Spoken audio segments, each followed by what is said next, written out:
ciidamadan oo ah kuwa rigliga ay ku sugnaa gobolka Buuhoodle ayaa waxaa si diiran ugu soo dhaweeyay bariga magaalada Hargeysa wasiirada wasaaradaha gaashaandhigga ee Jamhuuriyadda Somaliland Mudane Axmed Xaaji Cali Cadami dib u dejinta Mudane Salebaan Ciise Axmed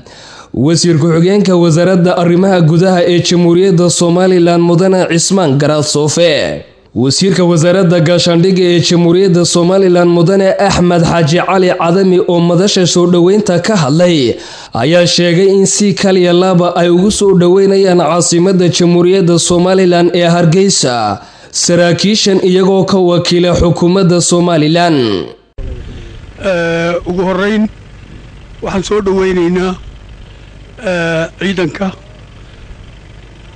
ka yimid Buuhoodle magaalo madaxdii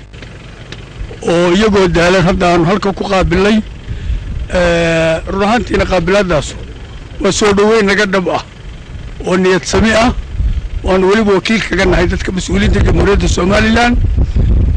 baan kaliya laab ka soo dhaweynaynaa waxaan leenahay waa dalkeeni dabcan ku soo dhawaada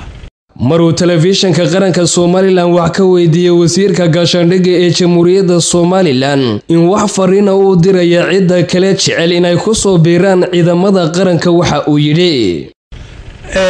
cid kale oo iyaduna sidaas leeg wadada soo haysana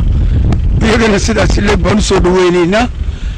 dhinaca kale mar aan wax ka weydiinay saraakiishan dareenkooda ku aadan ku soo biirista ciidamada Somaliland iyo tiradooda waxa kamid ah hadaladooda aniga waxa la yiraahdaa Maxamed Salebaan Magan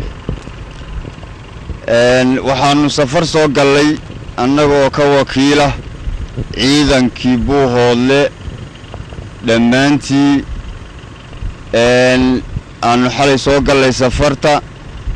waxaanuna soo gaadhnay Hargeysa oo nalagu soo dhaweeyay ayna soo dhaweeyeen wasiirkii gaashaandhigga iyo wasiirro kale badan sidaas ayaanu ku soo gaadhnay dareenka iyagu 100%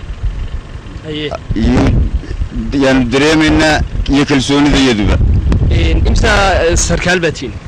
shanbaan saraakiishan ku soo biiray ciidamada qaranka ee Jamhuuriyadda Somaliland ayaa waxa ay ka soo galeen habeenkii xalay gobolka Buuhoodle kuwaas oo si rasmi ah ugu soo biiray ciidamada qaranka ee Jamhuuriyadda Somaliland waxaana noqonayaan ciidamadii ugu horeeyay ee aan ku soo biirin ciidamada qaranka ee Jamhuuriyadda Somaliland iyo waliba xukuumadda Somaliland oo ay sheegeen sida adadalkooda ka maqlaseen inay hiliyo hoba la garab taagan yihiin ciidamada qaranka Somaliland iyo waliba Jamhuuriyadda Somaliland Axmed Saki Daahir Xasan Sharmaaka Maxamed Faarax iyo waliba Mustafa Maxamed Dheereeye telefishinka qaranka Somaliland Hargeysa